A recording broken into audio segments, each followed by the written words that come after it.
Hello MotoGP enthusiasts, welcome back to ZNGP Today, Francesco. Pecco. Bagnaia closed a turbulent 2025 season reflecting on what helped him through the lows, and what was the hardest thing to accept. From flashes of brilliance to a string of non-scores, Bagnaia spoke honestly at the Valencia finale about changing expectations, learning to enjoy riding again, and the challenge of losing the front-end feeling that once defined him. Yamaha's bold move to bring triple World Superbike champion Toprak Razgatlioglu into MotoGP with Prima Pramac has pundits and rivals talking. Jack Miller, now Toprak's Pramac teammate, believes the Turk's very different riding style will generate fresh data that can help Yamaha unlock performance across the garage in 2026. Aprilia admits it must find the correct alchemy between Jorge Martin and the RSGP if the Spaniard is to return to form in 2026. Technical Director Fabiano Sterlicchini says the project with Martin needs to be rebuilt step by step after a season disrupted by injuries and adaptation issues. Don't forget to click subscribe button and the bell icon for MotoGP news update.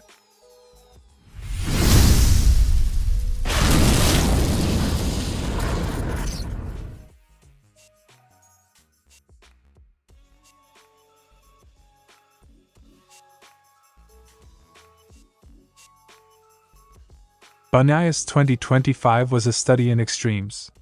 The Italian scored 3 wins but also suffered 10 non-scoring weekends, including 6 DNFs, across the final 14 races, a sequence that pushed him down the standings from 3rd to 5th by season's end. Rather than a clear performance arc, his year oscillated between demonstrating the speed that won him MotoGP and bouts of misfortune and inconsistency that repeatedly cost championship points. Those swings framed Bagnaia's season as one that required both technical scrutiny and personal recalibration. A perplexing season finished with 3 wins but also 10 non-scores. This was the hardest thing to accept. With everyone offering solutions, Bagnaia said the most useful advice he embraced was surprisingly simple: learn to enjoy riding again. He explained that when the bike no longer gives the same confidence at the front, the mental burden gets heavy. So deliberately shifting objectives helped him stay focused and salvage points when outright wins weren't on offer. By renormalizing success, top 5 finishes rather than automatic wins, Bagnaia aimed to rebuild momentum one race at a time. Honestly, I think the one that helped the most, which I was already trying to do, was to enjoy. Sometimes it's better to forget the problems and just enjoy riding. Technically, Bagnaia pinpointed the core issue as a loss of the front-end feeling that had underpinned much of his earlier success. It's not merely a setup quirk, it's a sensory gap that costs confidence entering corners and forces more conservative race lines. Accepting that reality, that he could not reliably recreate the 2024 front feeling on the GP25, was, he said, the season's hardest pill to swallow. Ducati's engineering team and Bagnaia continued to search for fixes, but that acceptance was also part of his psychological recovery. The main thing for me this season was just to accept not feeling okay on my bike and not being able to fight for what I know that I can fight for. Amid the struggle were high points that reminded the paddock of Bagnaia's raw talent, notably his shock double victory at MotoGP, where he said he finally felt fully comfortable on the GP25. That weekend was proof that the package and rider can click. Off track, Bagnaia also grabbed a bit of lighthearted redemption by winning Valentino Rossi's 100 km of Champions Dirt event alongside Augusto Fernandez, a morale boost after a bruising season. Looking ahead, Bagnaia cautioned that the Valencia post-race test probably wouldn't be a magic fix. The problems are systemic and will require careful winter work. I only felt fully comfortable on the GP25 during my shock double victory at MotoGP. Bagnaia's 2025 was a reminder that even the sport's best can face a season where setup, sensitivity, and bad luck combine into a difficult campaign.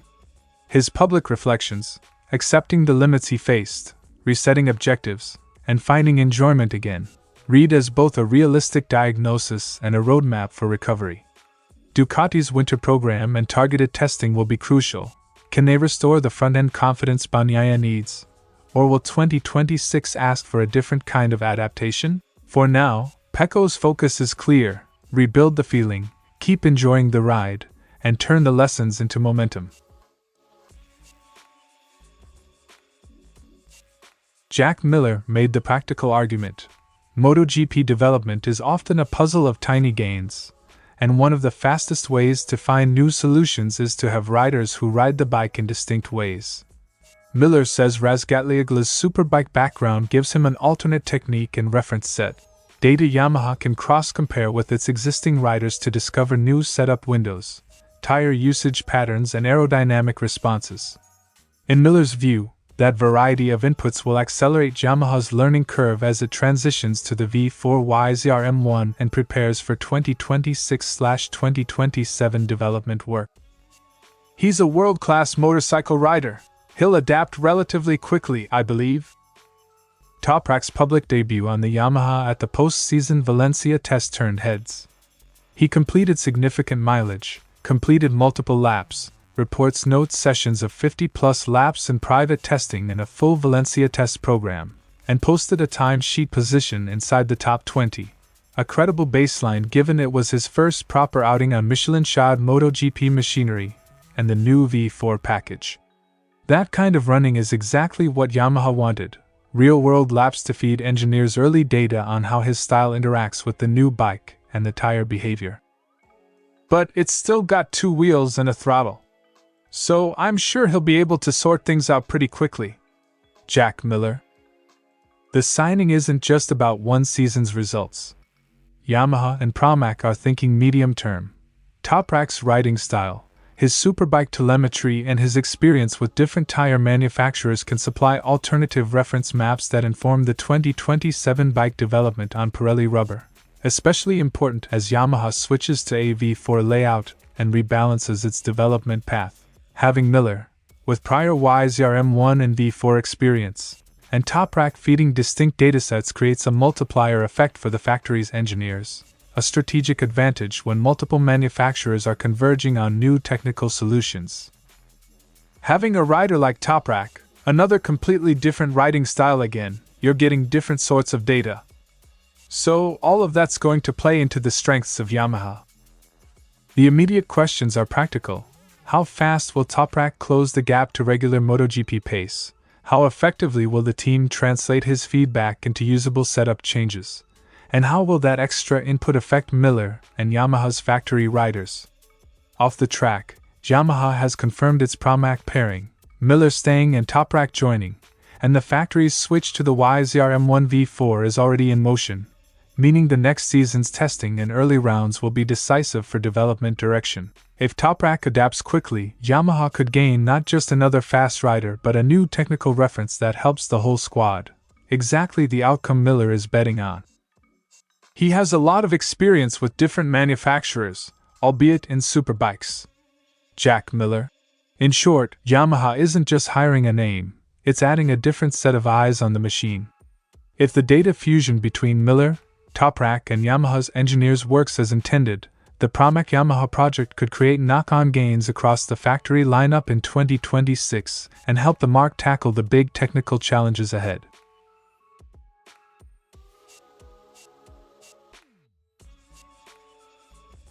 Jorge Martin's first year with Aprilia never had the smooth trajectory and new signing needs. Injury robbed him of crucial track time and the process of switching from the Ducati Desmercedes, a bike he'd ridden since 2021, to the RSGP was repeatedly interrupted.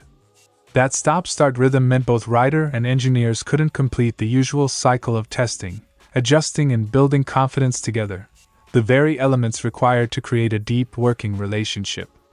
Aprilia's message is clear: you can't rush this chemistry, you have to rebuild it from the ground up.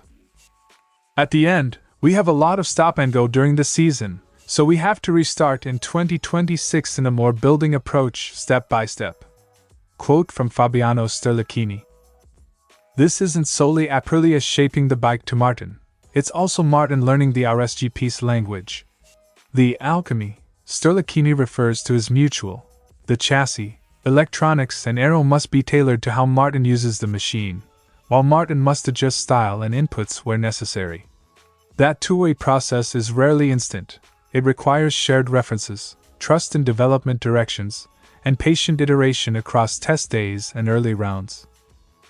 So I believe that with Jorge we have to create the alchemy between his riding style and the bike.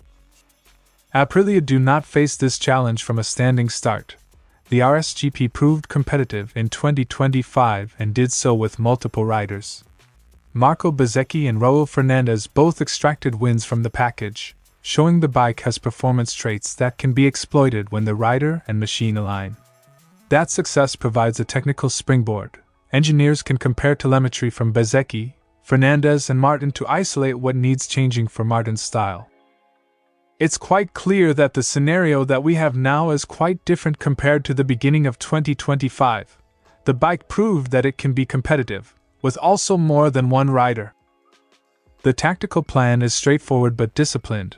Focus winter testing on reproducible gains, resist big radical changes mid-season, and prioritize steady confidence building. For Martin, that means accepting a developmental timeline rather than expecting instant transformation. For Aprilia, it means engineering patience, delivering incremental updates that Martin can digest and trust. The team also recognizes the psychological side.